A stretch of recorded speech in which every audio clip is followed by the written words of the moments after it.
नमस्कार सभी लोगों को, उत्कर्ष क्लासेस में आप सब लोगों का स्वागत है।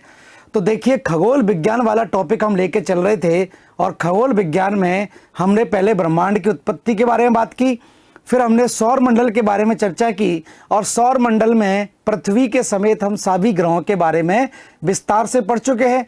और फिर पृथ्वी के बारे में हम और बातें कर रहे थे। तो पृथ्वी के बारे में अगर आपने लास्ट वीडियो मेरा देखा होगा तो लास्ट वीडियो में हम बात कर रहे थे पृथ्वी से किस प्रकार से और आपके प्रश्न बन सकते हैं। ठीक है, जैसे पृथ्वी के घूर्णन के अनुसार मैंने कुछ चीज़ें आपको बताई थी कि पृथ्वी के घूर्णन के क्या क्या प्रभाव पड़ते हैं, और फिर मैंने बात की थी पृथ्वी के परिक्रमण से संबंधित। ठीक है, तो पृथ्वी के परिक्रमण से संबंधित मैंने कुछ बातें आपसे की थी और परिक्रमण में मैंने आपको बताया भी था कि किस प्रकार से परिक्रमण से क्या क्या प्रभाव आपके रहते हैं। ठीक है, इसके अलावा मैं बात कर रहा था कि पृथ्वी जब सूर्य के चारों तरफ परिक्रमण करती है, अगर आपने पूरा वीडियो देखा होगा तो सूर्य के चारों तरफ जब पृथ्वी की परिक्रमण करती है इस तरह से, और इस परिक्रमण के कारण विभिन्न प्रकार की स्थितियों में प्रकाश अलग अलग पहुंचता है। इसके कारण कभी तो उत्तरी गोलार्ध में बड़े दिन होते हैं, कभी दक्षिणी गोलार्ध में बड़े दिन होते हैं, और कभी दिन और रात की अवधि आपकी क्या हो जाती है, बराबर हो जाती है। इस स्थिति के बारे में मैंने आपसे बात की थी। ये स्थिति के बारे में हम चर्चा कर चुके हैं, तो इसको आपको बिल्कुल ध्यान रखना पड़ेगा कि क्या स्थिति बनती है। तो पहली चीज़ तो ध्यान रखें, आयनांत वाली चीज़, आयनांत वाली चीज़ें याद रखनी है। दो तरह के आयनांत होते हैं, एक शीत आयनांत होता है और एक आपका ग्रीष्म आयनांत होता है। ग्रीष्म आयनांत होता है, और दोनों से आपका प्रश्न भी पूछा जाता है कि उत्तरी गोलार्ध में सबसे छोटा दिन कब होता है या दक्षिणी गोलार्ध में सबसे छोटा दिन कब होता है। तो सिंपल सी बात है, ये स्थिति कब बनती है, 22 दिसंबर को बनती है। तो इसका मतलब क्या है कि सूर्य की लंबवत किरणें कहाँ पर हैं, दक्षिणी गोलार्ध में है, तो उत्तरी गोलार्ध में क्या होगा, सबसे छोटा दिन, और दक्षिणी गोलार्ध में क्या होगा, सबसे बड़ा दिन हो जाएगा। और ये स्थिति कब बनती है, 21 जून को बनती है। 21 जून को सूर्य की लंबवत किरणें कर्क रेखा पर होती है, और जून में सूर्य की लंबवत किरणें अगर कर्क रेखा पर होगी तो उत्तरी गोलार्ध में क्या होगा, सबसे बड़ा दिन हो जाएगा, और सेम स्थिति में ही सेम दिन दक्षिणी गोलार्ध में क्या होगा, सबसे छोटा दिन। तो ये दोनों स्थितियां आपको ध्यान रखनी है कि पूछा जाता है कि सबसे बड़ा दिन कब होता है। और दो तिथियां मैंने आपको और बताई थी, एक तो आपको ध्यान रखनी है 21 मार्च और 23 सितंबर।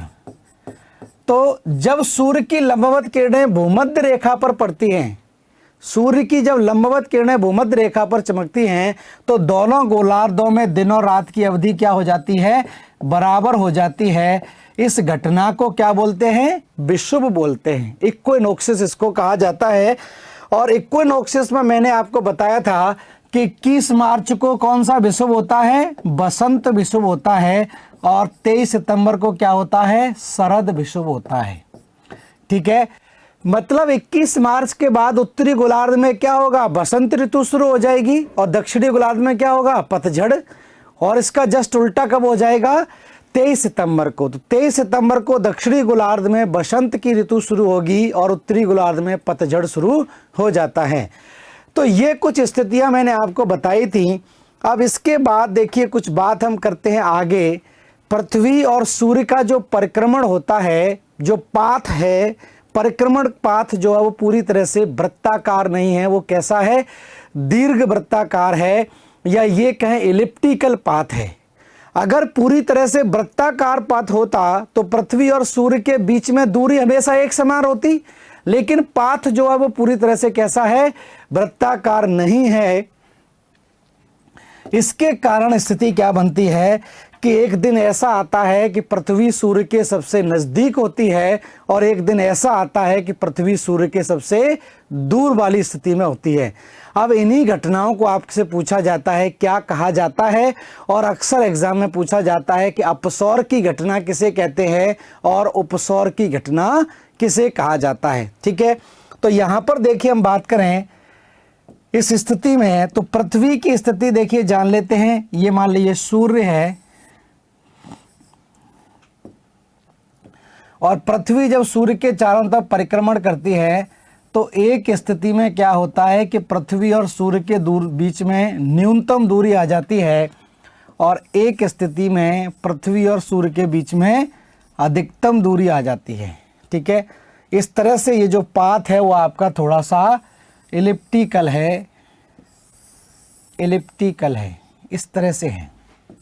ठीक है, तो ध्यान रखें पृथ्वी और सूर्य के बीच में जो अधिकतम दूरी होती है, उसको हम क्या बोलते हैं? एपीहीलियन बोलते हैं। एपीहीलियन या अपसौर बोलते हैं। ठीक है, और पृथ्वी और सूर्य के बीच में जो न्यूनतम दूरी होती है इसको हम बोलते हैं पेरिहीलियन या उपसौर। ठीक है, और आपको ये बता चुका हूं पहले, पृथ्वी और सूर्य के बीच में औसत दूरी कितनी होती है? बताइए फटाफट से। पृथ्वी और सूर्य के मध्य औसत दूरी, पृथ्वी और सूर्य के बीच में औसत दूरी मैंने बताई थी 14.98 करोड़ किलोमीटर होती है। यह लगभग 15 करोड़ किलोमीटर होती है। इसी को मैंने क्या बताया था? एक खगोलीय इकाई बताया था, 1 एस्ट्रोनॉमिकल यूनिट। तो 14.98 करोड़ की क्या होती है? औसत इकाई होती है, औसत दूरी होती है। और जब ये अधिकतम दूरी वाली स्थिति में आ जाता है तो इस अधिकतम दूरी बढ़कर हो जाती है, ध्यान रखना, 15.2 करोड़ किलोमीटर अधिकतम दूरी हो जाती है। और न्यूनतम वाली स्थिति आती है तो ये घटकर हो जाती है 14.7 करोड़ किलोमीटर। तो ये न्यूनतम दूरी हो जाती है। अब प्रश्न ये आता है कि ये घटना कब होती है? अपसौर की घटना कब होती है और उपसौर की घटना किस तिथि को होती है? ये दोनों डेट एग्जाम में प्री में तो खासकर पूछी ही जाती है। तो ध्यान रखना, पृथ्वी और सूर्य के बीच में जो न्यूनतम दूरी होती है, पृथ्वी और सूर्य के बीच में न्यूनतम दूरी होती है वो ध्यान रखना है, और अधिकतम दूरी होती है वो याद रखना है। तो ध्यान रखना, पृथ्वी और सूर्य के बीच में अधिकतम दूरी होती है, यहाँ पर ध्यान रखना, ये होती है 4 जुलाई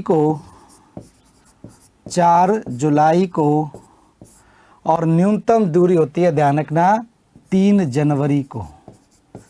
ये दोनों डेट बहुत पूछी जाती है। तो 3 जनवरी को ध्यान रखना न्यूनतम, और 4 जुलाई को अधिकतम दूरी होती है, या उपसौर की घटना 3 जनवरी को और अपसौर की घटना 4 जुलाई को होती है। इसको याद रखें। एक तो ये परिस्थिति आपकी बनती है। ठीक है, तो देखिए यहाँ पर, तो पहले बात करें हम अपसौर की, अपसौर या एपीहीलियन। ठीक है, तो the maximum distance between sun and earth is called aphelion. सूर्य और पृथ्वी के मध्य अधिकतम दूरी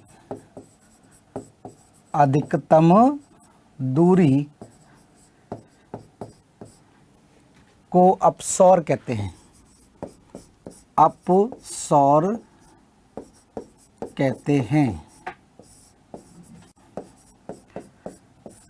ठीक है, तो the maximum distance between sun and earth is called aphelion. और एपीहीलियन किस तिथि को होता है? तो लिख लें, यह घटना, यह स्थिति, घटना ना लिख लीजिए, स्थिति सही शब्द रहेगा। यह स्थिति 4 जुलाई को होती है। तो 4 जुलाई को यह स्थिति आपकी बनती है, इसको ध्यान रखना है आपको। उसके बाद दूसरी घटना होती है जिसको हम बोलते हैं उपसौर। या इसको हम बोलते हैं पेरिहीलियन। ठीक है, और पेरिहीलियन का मतलब होता है the minimum distance between sun and earth is called perihelion. तो पृथ्वी और सूर्य के बीच में जो न्यूनतम दूरी होती है उसको बोलते हैं। तो पृथ्वी तथा सूर्य के मध्य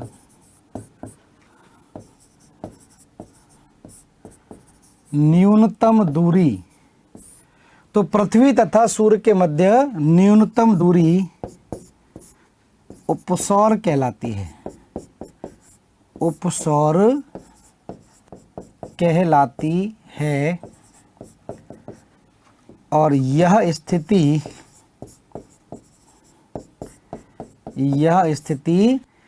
3 जनवरी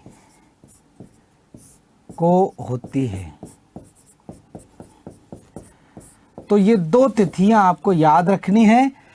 3 जनवरी को क्या होगा? उपसौर, और 4 जुलाई को क्या होगा? अपसौर। ठीक है, अब कुछ लोगों के दिमाग में ये बात आ रही होगी, मुझे पता है कि आपको ये लग रहा होगा कि जब पृथ्वी जनवरी के दिन सूर्य के सबसे नज़दीक है तो जनवरी में तो ठंड पड़ती है, नज़दीक है तो गर्मी पड़नी चाहिए, और दूर है तो जुलाई में ठंड पड़नी चाहिए, लेकिन जुलाई में तो क्या पड़ रही है? गर्मी पड़ रही है। तो ये स्थिति ध्यान रखना, आपको थोड़ा सा यहाँ पर व्यवहार का, विवेक का इस्तेमाल करना पड़ेगा, व्यवहारिक आपको होना पड़ेगा। आपको पता है कि पृथ्वी अपने अक्ष पर झुकी हुई है, और मैंने भी आपको ये भी बताया था कि जनवरी के महीने में सूर्य की लंबवत किरणें कहाँ पर होती हैं? दक्षिणी गोलार्ध में होती हैं। तो दिसंबर और जनवरी के महीने में सूर्य की लंबवत किरणें दक्षिणी गोलार्ध में होती हैं, तो मकर रेखा पर गर्मी पड़ेगी, लेकिन जनवरी में उत्तरी गोलार्ध में तो सूर्य की किरणें तिरछी ही प्राप्त होंगी। तो यहाँ पर तो स्थिति वही रहेगी जो आप देखते हैं। और इसी स्थिति में आप देखो यहाँ पर, तो आपको पता है कि जून और जुलाई के महीने में सूर्य की लंबवत किरणें कर्क रेखा पर पड़ती है, तो सूर्य भले ही दूर हो लेकिन इतनी भी दूर नहीं होता है कि सौर विकिरण प्राप्त ना हो। तो ये स्थिति थोड़ी सी ध्यान रखनी है, क्योंकि थोड़ा सा कॉन्ट्राडिक्टरी है, और वो इसलिए है क्योंकि हम थोड़ा सा विवेक का इस्तेमाल नहीं करते, अपनी विवेकाधीन शक्तियों का प्रयोग नहीं करते हैं। तो क्लियर हो गया होगा क्या होता है अपसौर और उपसौर की घटना। तो 2 स्थितियां यहां पर और बनती हैं जिसको हम बोलते हैं अपसौर और उपसौर, और दोनों ही बहुत इंपॉर्टेंट हैं, ध्यान रखें, अक्सर एग्जाम में पूछे भी जाते हैं। ठीक है, तो ये तो पृथ्वी के बारे में काफ़ी सारी चीज़ें हमने जान ली। अब हम बात करें यहाँ पर एक और चीज़ थोड़ा सा जान लेते हैं आगे, कि इसी से संबंधित हमने देखा कुछ चीज़ें जानी थी, जैसे हम अभी सौर मंडल की बात कर रहे हैं, सभी ग्रहों के बारे में हमने जाना, उसी तरह से पृथ्वी के बारे में भी जाना। अब पृथ्वी के साथ में एक और आपका इसका उपग्रह है जिसको हम बोलते हैं चंद्रमा।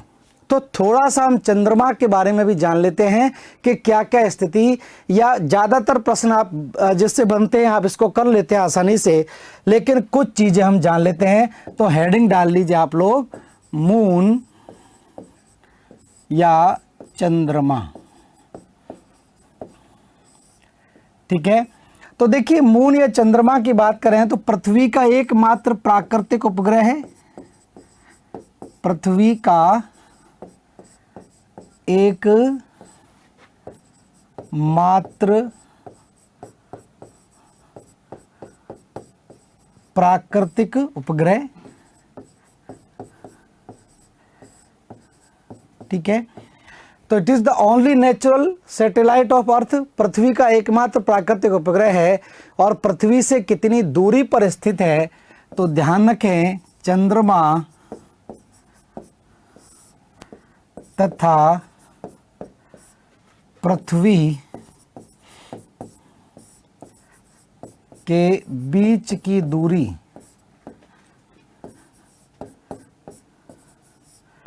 तो चंद्रमा और पृथ्वी के बीच की दूरी कितनी होगी? 3,84,400 किलोमीटर है। तो चंद्रमा और पृथ्वी के बीच की दूरी ध्यान रखना मात्र कितनी है? 3,84,000 है। और 3 लाख की गति से तो आपको पता है प्रकाश की गति है, और आपसे पूछा जाए कि चंद्रमा के से जो प्रकाश हमको प्राप्त होता है, ठीक है, रात को चांदनी रात का जो प्रकाश प्राप्त होता है उसको चंद्रमा से पृथ्वी तक पहुंचने में कितना समय लगता है। तो बहुत सिंपली आप ध्यान सकते हैं, तो ध्यान रखें कितना समय लगेगा, मात्र 1.25 सेकंड लगती हैं। तो ध्यान रखना, चंद्रमा के प्रकाश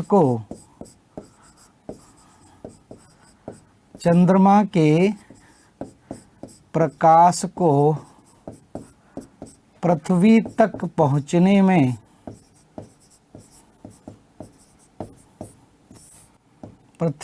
पहुंचने में मात्र 1.25 सेकंड का समय लगता है,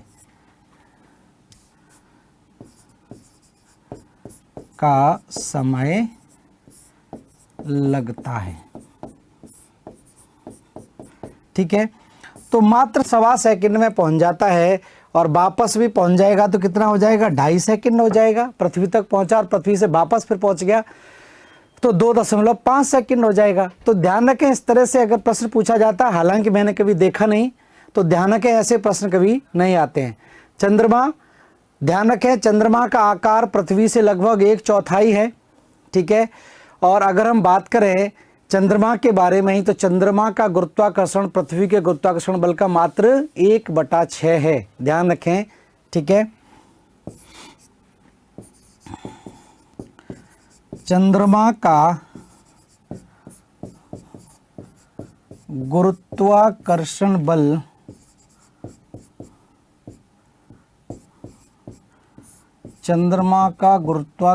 बल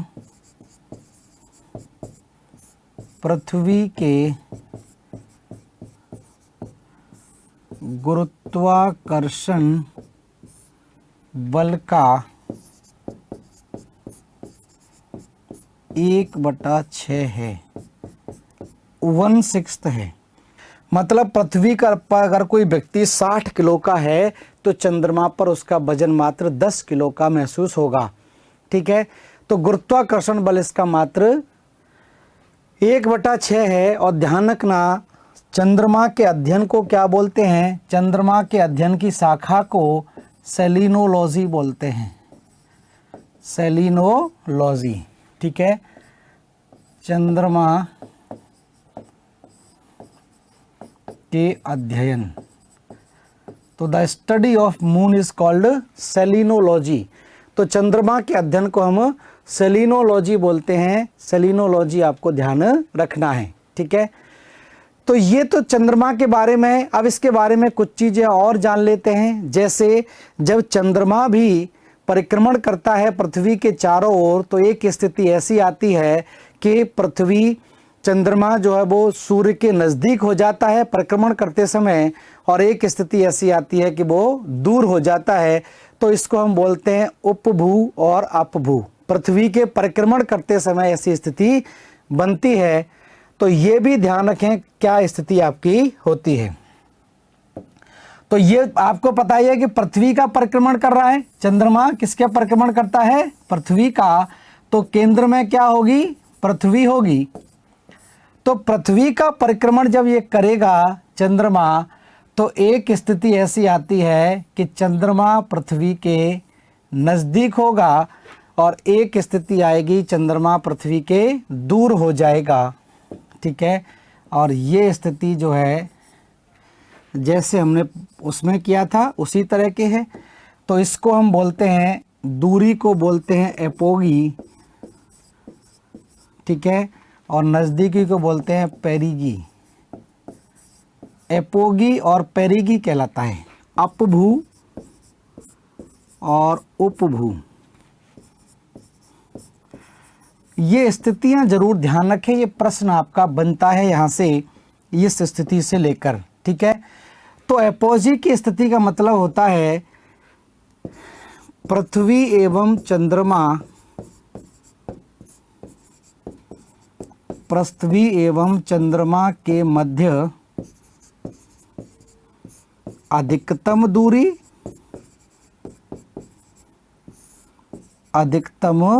दूरी, और पेरिगी की बात करें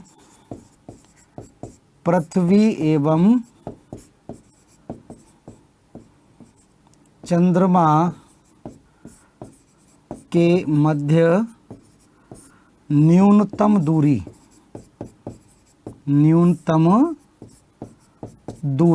ठीक है। तो अधिकतम दूरी और न्यूनतम दूरी दो स्थितियां यहां पर बनती हैं चंद्रमा को लेकर, और यहां से प्रश्न भी आपका पूछा जाता है कि अपभू क्या होता है और पेरिगी। और आपको पता है कि पृथ्वी के सतह पर ज्वार भाटा आता है, ज्वार भाटा का भी हम अध्ययन करेंगे। तो पृथ्वी की सतह पर जो ज्वार भाटा या टाइड्स आते हैं वो किस स्थिति में ज़्यादा आएंगे, जब ज़्यादा नज़दीक होगा, ठीक है। आपको पता ही है कि चंद्रमा का गुरुत्वाकर्षण बल पृथ्वी पर ज़्यादा करता है। तो जब उपभू की स्थिति होगी तो इस समय उपभू की स्थिति होगी तो ज़्यादा आकर्षण बल काम करेगा। तो इस स्थिति में क्या होगा, उच्च ज्वार की स्थिति आती है, उच्च ज्वार आता है, ये भी ध्यान रखें, ठीक है। क्यों ध्यान रखें, क्योंकि आपको पता ही है कि पृथ्वी पर सूर्य की अपेक्षा चंद्रमा का आकर्षण बल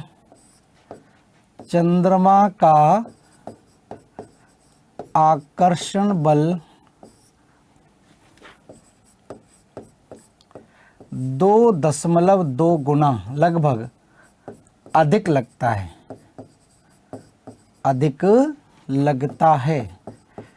तो जब अधिक आकर्षण बल लगेगा तो सिंपल सी बात है, ज़्यादा आकर्षण बल लगेगा तो ज़्यादा ऊंचा ज्वार आएगा। तो उच्च ज्वार की स्थिति कब बनेगी, उपभू की स्थिति में बनेगी, ठीक है। और निम्न ज्वार कब आएगा, अपभू, क्योंकि कम आकर्षण बल यहाँ पर काम करेगा। तो ये स्थिति थोड़ा सा ध्यान रखने वाली है, ध्यान देने वाली स्थिति आपकी कहलाती है, ठीक है।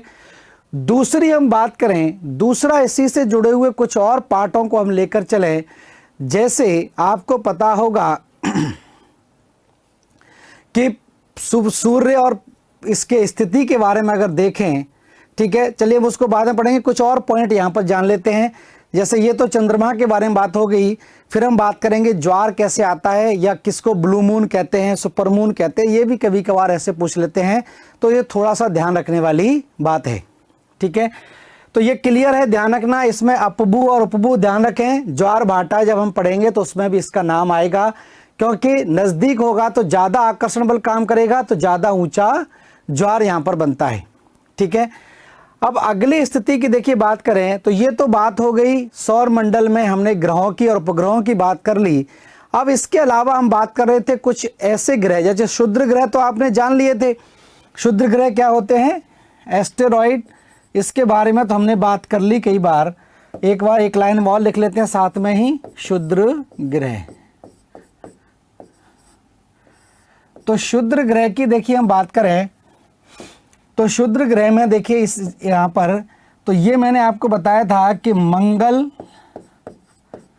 एवं बृहस्पति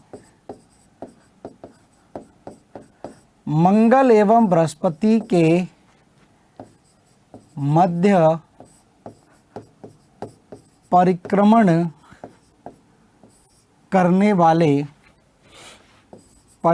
करने वाले खगोलीय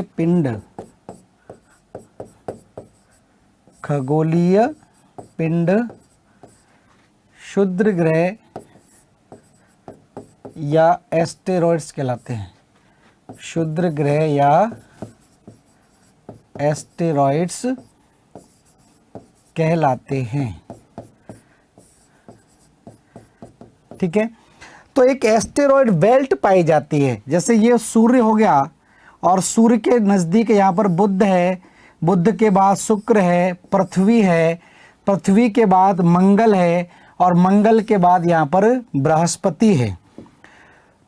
तो ये तो मंगल हो गया, मार्स हो गया, और मार्स के आगे एक ग्रह दिखाई देता है, इसको बोलते हैं हम बृहस्पति। इन दोनों के बीच में लगभग 40,000 की संख्या में यहाँ पर दिखाई देते हैं क्षुद्र ग्रह ये परिक्रमण करते हैं, तो इसको हम बोलते हैं क्षुद्र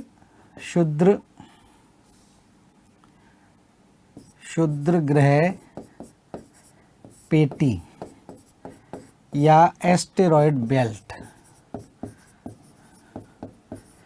तो एस्टेरॉयड बेल्ट के नाम से ये क्षेत्र आपका दिखाई देता है। तो सीधा आपको ध्यान रखना है, सीधा आपसे पूछा जाएगा कि क्षुद्र ग्रह किसे कहते हैं, तो मंगल और बृहस्पति के बीच में पाए जाने वाले खगोलीय पिंडों को बोलते हैं। अब इन खगोलीय पिंडों में से हाल ही में एक खगोलीय पिंड को ढूंढा गया है। तो यहाँ पर अंतर्राष्ट्रीय खगोल संघ ने, ध्यान रखना, वर्ष 2018 में IAU ने, अंतर्राष्ट्रीय खगोल संघ ने एक क्षुद्र ग्रह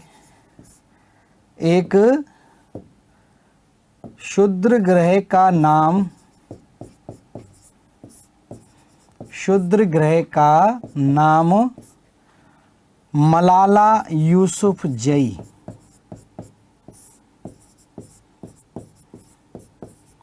मलाला यूसुफजई रखा है। तो ये थोड़ा सा ध्यान रखें, आपसे पूछा जाएगा कि हाल ही में IAU के द्वारा किसका नाम मलाला यूसुफजई के नाम पर रखा गया। आप जानते होंगे पाकिस्तान की नोबेल विजेता है ये, ठीक है। तो मलाला यूसुफजई ने सामाजिक कार्यों को लेकर, आपको पता ही है कि नोबेल पुरस्कार जीता था। तो यहाँ पर ये पूछा जा सकता है कि मलाला यूसुफजई IAU के द्वारा किसका नाम रखा गया है, क्षुद्र ग्रह का, कि कॉमेट्स का, कि उपग्रह का, या बौने ग्रह का। तो इस तरह से अगर ऑप्शन आपको मिलते हैं तो आपको ध्यान रखना है किसका, क्षुद्र ग्रह का। तो एक एस्टेरॉयड का नाम इस तरह से रखा गया है, ठीक है। तो ये तो बात क्लियर हो गई एस्टेरॉयड की क्या होती हैं। अब हम बात कर लेते हैं एक और दो पॉइंट जो आपके हैं। जैसे हमने बात की थी, एक और पॉइंट के बारे में और जान लेते हैं। जैसे हम बात कर रहे थे क्षुद्र ग्रह के बाद धूमकेतु की या कॉमेट्स की हम बात करें, तो कॉमेट्स की अगर हम बात करते हैं तो ये एक ऐसे खगोलीय पिंड हैं जो सूर्य की बहुत दीर्घ वृत्ताकार पथ में परिक्रमा करते हैं। तो एक लंबे दीर्घ वृत्ताकार पथ में परिक्रमण करने वाले खगोलीय पिंडों को हम क्या बोलते हैं, कॉमेट्स बोलते हैं, धूमकेतु कहते हैं। तो नेक्स्ट हम बात करेंगे किसकी, धूमकेतु। तो धूमकेतु या कॉमेट्स, ठीक है। तो देखिए कॉमेट्स की क्या स्थिति बनती है। जैसे ये मान लीजिए सूर्य है और सूर्य के चारों तरफ एक बहुत लंबे पाथ में ये परिक्रमण करते हुए नजर आते हैं, दीर्घ वृत्ताकार पथ में नजर आते हैं। और जब ये सूर्य के नज़दीक से गुजरते हैं तो जाहिर सी बात है इसमें आग लग जाती है और इस तरह से दिखाई देते हैं, ठीक है। तो इसीलिए इनको हम क्या बोल देते हैं, पुच्छल तारा भी बोल देते हैं, पुच्छल तारा। और पुच्छल तारे की खोज की थी हेली नामक ने। तो इसको ध्यान रखना, हेली कॉमेट्स या हेली धूमकेतु के नाम से जाना जाता है, हेली कॉमेट। और हेली कॉमेट इतना लंबा पाथ तय करके आता है कि ये ध्यान रखना प्रत्येक 76 वर्ष के बाद दिखाई देता है। तो ध्यान रखें, सूर्य के चारों ओर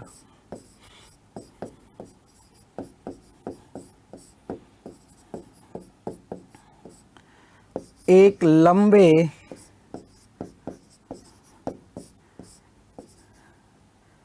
दीर्घ वृत्ताकार पाथ या पथ में परिक्रमण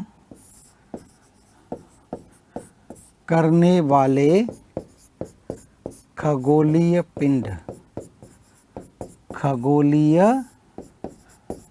पिंड को बोलते हैं, ठीक है। और ये आपको मैंने बताया भी था, ये आपको दिखाई देते हैं कितने समय बाद दिखाई देता है, पृथ्वी से ये 76 साल बाद नज़र आता है। 76 ईयर बाद नज़र आता है। ठीक है, तो यहाँ पर ध्यान रखें, हैली पुच्छल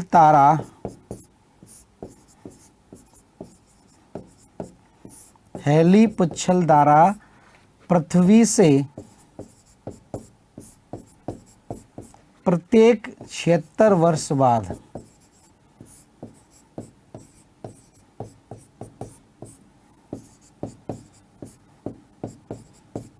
दिखाई देता है।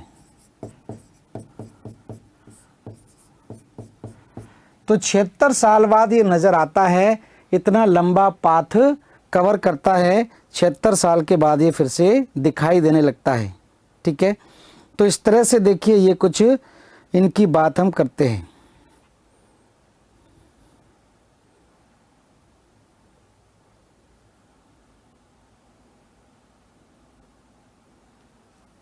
ठीक है, इस तरह से ध्यान रखें। अब हम बात करें उल्का पिंडों की, तो थोड़ा सा उल्का पिंड पर भी प्रकाश डाल लेते हैं। क्या है उल्का पिंड या मीटियोर्स? तो देखिए उल्का पिंड या मीटियोर्स की यहां पर हम थोड़ी सी बात करें तो उल्का पिंड ध्यान रखना, कूपर बेल्ट एक होती है।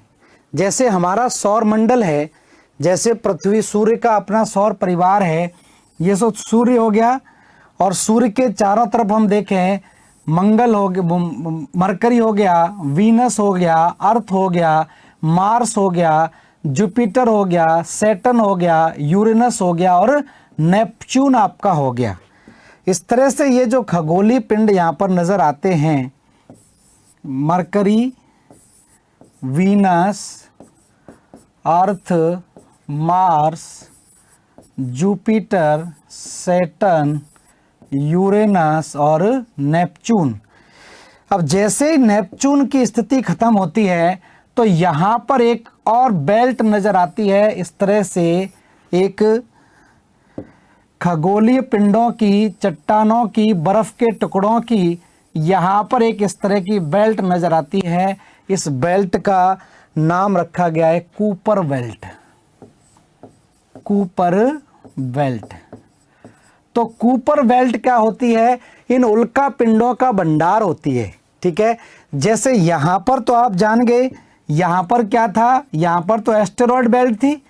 इसके अलावा जैसे ही नेपच्यून को आप पार करते हैं तो एक खगोलीय पिंडों की या चट्टानों की, बर्फ के टुकड़ों की एक और श्रृंखला नजर आती है जिसको क्या बोलते हैं? कूपर बेल्ट, जो अंधेरे में परिक्रमा करते रहते हैं, अंधकार में कहीं विलीन दिखाई देते हैं लेकिन अचानक से फिर पृथ्वी तक दिखाई देने लगते हैं। तो ध्यान रखना कूपर बेल्ट में पाए जाते हैं। तो ध्यान रखें कूपर बेल्ट में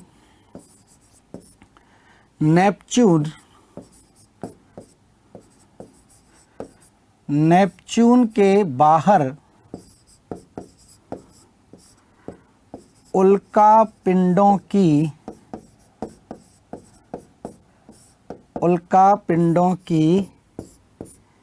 या उल्का पिंडों की का भंडार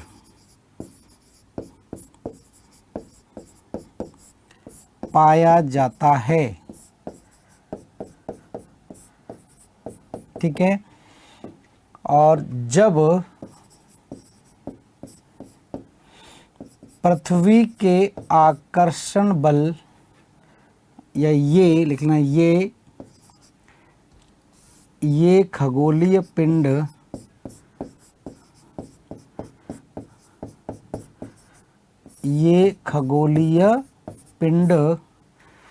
पृथ्वी के आकर्षण बल द्वारा पृथ्वी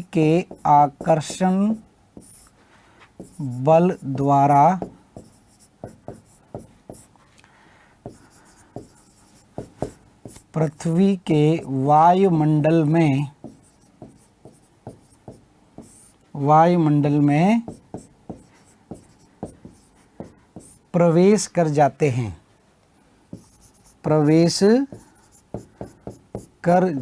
हैं और मध्यमंडल मध्य मंडल तक जलकर नष्ट हो जाते हैं। मध्य मंडल में जलकर नष्ट हो जाते हैं। तो यहाँ पर इतना ज़्यादा घर्षण पैदा होता है। वायुमंडल में आपको पता है धूल की कणें, गैसें हैं, तो जब ऊपर से तेजी से उल्का पिंड नीचे गिरते हैं तो मध्य मंडल तक जलकर वो क्या हो जाते हैं, नष्ट हो जाते हैं। कभी कभार ही ऐसा होता है, जैसे ये मान लीजिए पृथ्वी है और पृथ्वी के ऊपर क्षोभ मंडल, ठीक है, समताप मंडल और मध्य मंडल। तो यहां पर जैसे ये तो हो गई पृथ्वी, ठीक है, ये हो गया क्षोभ मंडल, ये हो गया समताप मंडल, ट्रोपोस्फियर, ये ट्रोपोस्फियर, स्ट्रेटोस्फियर, और ये हो गया मध्य मंडल या मीसोस्फियर। ठीक है, अब उल्का पिंड तेजी से प्रवेश करते हैं और प्रवेश करने के बाद यहाँ तक पहुँचते पहुँचते धीरे धीरे करके ये जलकर क्या होते हैं, नष्ट हो जाते हैं तेजी से जलकर। ठीक है, सतह पर नहीं पहुँच पाते और कभी कभार यहीं तक जल के नष्ट हो गए तो इनको हम बोलते हैं उल्का पिंड। उल्का पिंड बोलते हैं, मीटियोर्स बोलते हैं। लेकिन अगर ये पृथ्वी की सतह से टकरा जाते हैं, किसी भी स्थिति में अगर ये सतह पर टकरा गए तो फिर इनको हम क्या बोलते हैं, मीटियोराइट कहते हैं। मीटियोराइट कहा जाता है, उल्कास्म कहा जाता है। ठीक है, ये स्थिति बनती है। तो जब ये पृथ्वी की सतह पर टकरा जाएंगे तो क्या कहलाएंगे, उल्कास्म कहलाएंगे, और यहीं पर जलकर नष्ट हो गए तो वो क्या कहलाएगा, मीटियोर कहलाएगा। और जब उल्कास्म तेजी से टकरा जाते हैं तो क्या बन जाता है, गड्ढे बन जाते हैं, जिसको हम वो क्या बोलते हैं, क्रेटर बोलते हैं। क्रेटर मतलब कीपनुमा आकृति। क्रेटर शब्द अगर कभी भी आता है तो ध्यान रखना, उसका मतलब होता है कीपनुमा या कटोरी के नुमा आकृति को क्रेटर बोलते हैं। और तेजी से ऊपर से कोई चट्टान का टुकड़ा गिरेगा तो भूसतह पर क्या करेगा, गड्ढा कर देगा। और इस तरह का क्रेटर कहाँ पर पाया जाता है, ये पाया जाता है महाराष्ट्र के बुलढाना जिले में। महाराष्ट्र के बुलढाना जिले में। तो महाराष्ट्र के बुलढाना जिले में क्रेटर बन गया और इसी क्रेटर से यहाँ पर क्या बन गई, झील बन गई। तो इस झील का नाम क्या पड़ गया, लोनार झील। तो लोनार झील महाराष्ट्र में बनी हुई है, बुलढाना जिले में। वो किसके कारण इसका निर्माण हुआ है, उल्का पिंड के गड्ढे के कारण। उल्का पिंड से जो गड्ढा बन गया उसमें पानी भर गया और हाल ही में ये चर्चा में थी। अगर आपने देखा होगा तो हाल ही में ये चर्चा में थी, इसका रंग लाल रंग का हो गया था। तो लाल रंग के पीछे होने के कोई दैवीय शक्ति का हाथ नहीं है। यहाँ पर क्या होता है, शैवाल पाए जाते हैं, एल्गी पाई जाती है, और एल्गी कई कलरों रंग की होती है, तो उसी के कारण इसका रंग भी लाल हुआ था। तो ये करंट से जोड़कर भी पूछा जा सकता है कि महाराष्ट्र के बुलढाना जिले में स्थित लोनार झील जो है वो किस प्रकार की झील है, ज्वालामुखी के द्वारा निर्मित है या उल्का पिंड के द्वारा निर्मित है या प्लेट विवर्तनी घटना के द्वारा निर्मित है या ये कृत्रिम झील है। तो किसी भी तरीके से प्रश्न यहाँ पर आपका बन सकता है। तो ध्यान रखना ये कैसे बनी है, ये उल्का पिंड के गिरने से बनी है। हालांकि यहाँ पर वैज्ञानिकों के दो मत हुआ करते थे। तो दो मत थे, एक वैज्ञानिक तो कहते हैं कि ज्वालामुखी उद्गार के कारण वहाँ पर एक गड्ढा बन गया, उससे ये झील बन गई, और दूसरा मत था उल्का पिंड के गिरने से। लेकिन सबसे ज़्यादा जो ऑथेंटिक मत है वो उल्का पिंड वाला ही माना जाता है। तो ध्यान रखना, इस तरह से अगर प्रश्न आता है तो महाराष्ट्र के बुलढाना जिले की जो लोनार झील है वो ज्वालामुखी से नहीं बनी है, ये किससे बनी है, उल्कापात से गिरी है, बनी है उल्का पिंड के गिरने से। और जब ये जलता हुआ ये जो उल्का पिंड नीचे की तरफ आता है, कभी खुले आसमान में बैठकर आप देखिए, खुले आसमान में साफ आसमान अगर है तो आप थोड़ी देर, आधा घंटे के करीब भी अगर आप आसमान की तरफ देखते रहेंगे ध्यान से, तो आपको कुछ ना कुछ चमकीली चीज़ नीचे गिरती हुई दिखाई देती है। और वो चमकीली चीज़ क्या होती है, उल्का पिंड ही जलते हैं। और इसी वजह से इसको हम क्या बोलते हैं, इसी वजह से इसको शूटिंग स्टार कहा जाता है। क्या कहा जाता है? Shooting star. जैसे स्टार कोई शूटिंग कर रहे हो तो शूटिंग स्टार भी इसको बोलते हैं, तो ध्यान रखना शूटिंग स्टार। तो उल्कापात की घटना, उल्कापात की घटना को क्या बोलते हैं? शूटिंग स्टार बोलते हैं। उल्कापात की घटना वायुमंडल की कौन सी परत में होती है? मध्य मंडल में होती है, मीजोस्फीयर के अंदर होती है। 50 से 180 किलोमीटर के बीच में ये घटना आपको दिखाई देती है, उसके नीचे नहीं दिखाई देती, क्योंकि यहीं पर ये जलकर क्या होते हैं? नष्ट हो जाते हैं, सतह तक नहीं पहुंच पाते, धीरे धीरे करके ये धूल कण में कन्वर्ट हो जाते हैं। इस तरह की स्थिति नजर आती है। तो ये आपका क्या कहलाता है? मीटियोर्स वाली बात हो गई। ठीक है, तो यहां पर हमने बात की थी किसकी? सौर मंडल की। तो देखिए सौर मंडल में हमने सूर्य के बारे में चर्चा कर ली, सौर मंडल में हमने 8 ग्रहों के बारे में जान लिया, सौर मंडल में हमने उपग्रहों के बारे में भी जान लिया, सौर मंडल में हमने क्षुद्र ग्रहों को भी पढ़ लिया, सौर मंडल में हमने धूमकेतु को भी जान लिया, उल्का पिंड को भी जान लिया। और जब हम वायुमंडल की बात करेंगे तो धूल कण और गैसों के बारे में भी चर्चा हो जाएगी। तो धूल कण और गैसों के बारे में हम पढ़ेंगे किसमें? वायुमंडल के अंदर हम चीजों को समझेंगे। ठीक है, तो ये स्थिति आपकी बनती है सारे के सारे सौर मंडल से लेकर। तो ये टॉपिक आपका सौर मंडल वाला यहाँ पर आपका समाप्त होता है। इसी को मैं आपको थोड़ा सा एक बार रिवाइज कर देता हूँ, फिर हम आगे की प्रक्रिया शुरू करेंगे। ठीक है, तो बेसिक चीजें हमने यहां पर जानी, तो इसको थोड़ा सा ध्यान दें।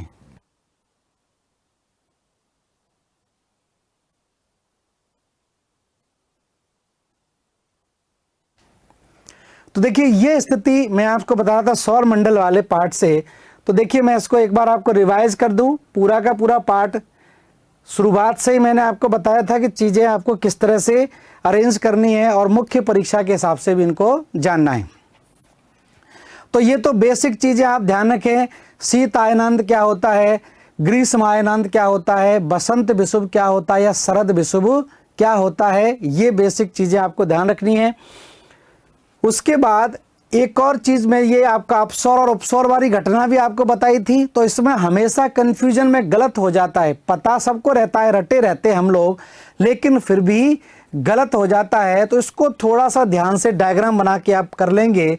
तो अपसौर का सीधा सीधा मतलब होता है कि पृथ्वी और सूर्य के बीच में अधिकतम दूरी। बस इसको आप विरोधाभासी रूप में याद कर लें, कॉन्ट्राडिक्टरी रूप में याद कर लें कि 3 जनवरी को ठंड होनी चाहिए लेकिन गर्मी होती है, सूर्य पृथ्वी के नज़दीक होता है। 4 जुलाई को आपकी गर्मी होती है लेकिन फिर भी ये क्या होता है? दूर होता है। तो ये दोनों चीज़ें बहुत सिंपल तरीके से आप याद रखेंगे, दोनों को मैंने लिखवाया भी है। तो देखिए अपसौर का सीधा मतलब है कि सूर्य और पृथ्वी के मध्य अधिकतम दूरी को हम क्या बोलते हैं? अपसौर की घटना बोलते हैं, एपीहीलियन बोलते हैं। और यह स्थिति कब बनती है? 4 जुलाई को बनती है।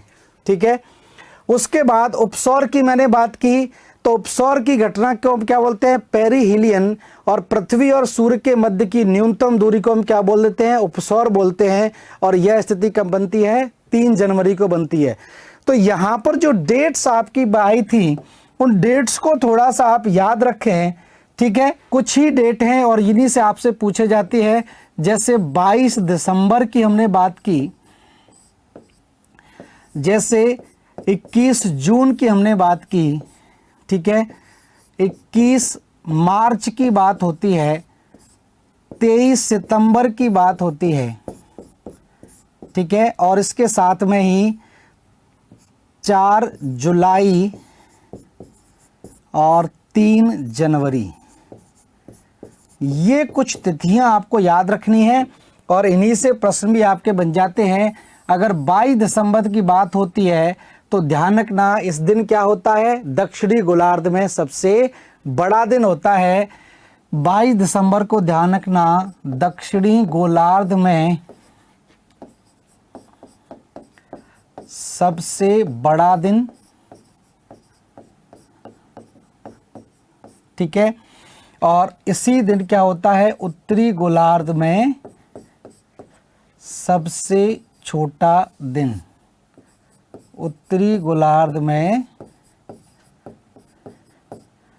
सबसे छोटा दिन। तो उत्तरी गोलार्ध में सबसे छोटा दिन हो जाएगा। जस्ट इसके विपरीत 21 जून की हम बात करें तो 21 जून को स्थिति में बदलाव हो जाता है। इस दिन क्या होता है, उत्तरी गोलार्ध में सबसे बड़ा दिन। क्यों सबसे बड़ा दिन? क्योंकि सूरज की लंबवत किरणें कहाँ पर पड़ती हैं, कर्क रेखा पर पड़ती है। और इसी दिन क्या होगा, दक्षिणी गोलार्ध में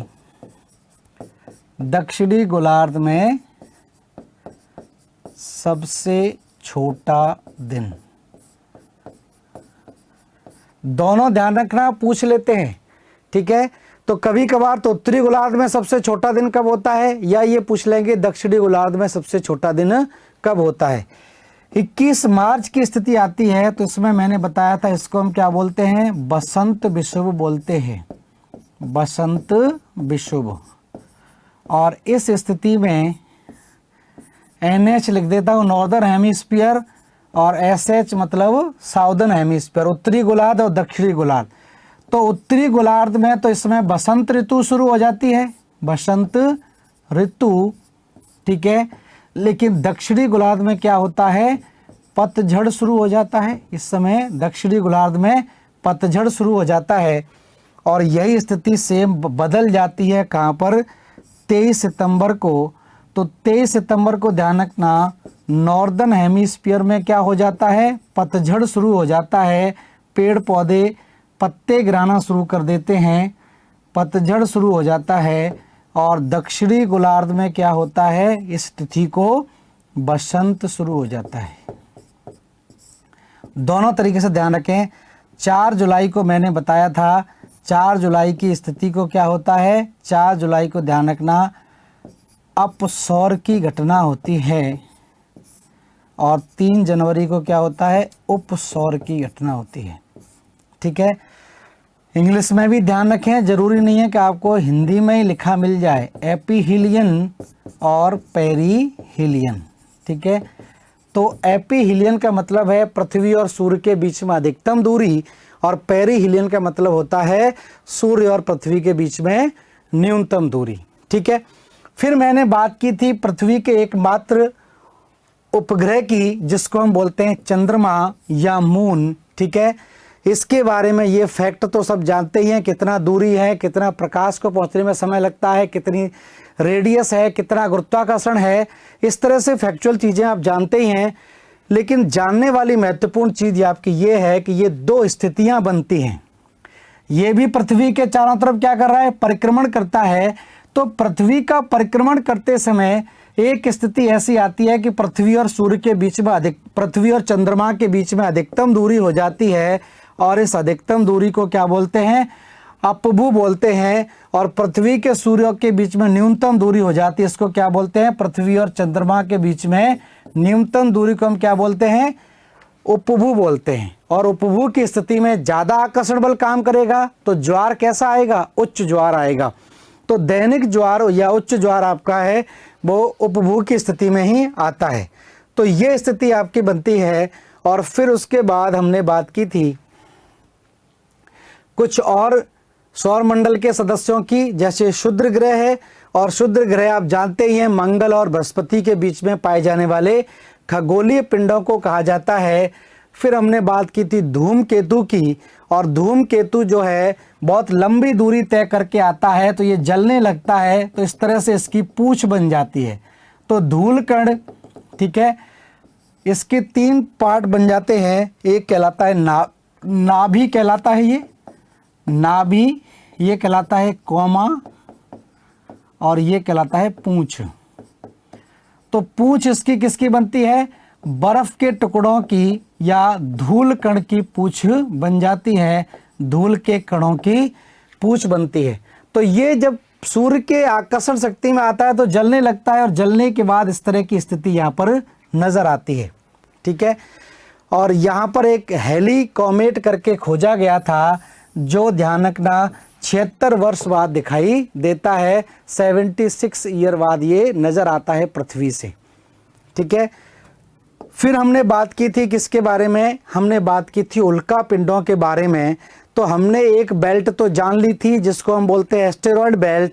जब सारे ग्रह खत्म हो जाते हैं तो इसके पार में एक बेल्ट दिखाई देती है जहां पर भारी मात्रा में धूल कण और चट्टानों की एक श्रृंखला नजर आती है जिसको कूपर बेल्ट कहा जाता है। तो इस कूपर बेल्ट से कई सारे उल्कापिंड अंधेरे से निकलकर पृथ्वी के आकर्षण बल में आ जाते हैं और उसके बाद पृथ्वी से टकरा भी जाते हैं या जलकर नष्ट हो जाते हैं। उसको हम बोल देते हैं मीटियोर्स। तो मीटियोर्स की ये स्थिति है और मीटियोर के टकराने से यहाँ पर क्या बन गई है, लोनार झील आपकी बन गई है। तो यहाँ पर सौर मंडल वाला पार्ट आपका कंप्लीट होता है। नेक्स्ट क्लास में हम इसी की प्रक्रिया को आगे बढ़ाएंगे। तो धन्यवाद सभी लोगों के जुड़ने के लिए। नमस्कार।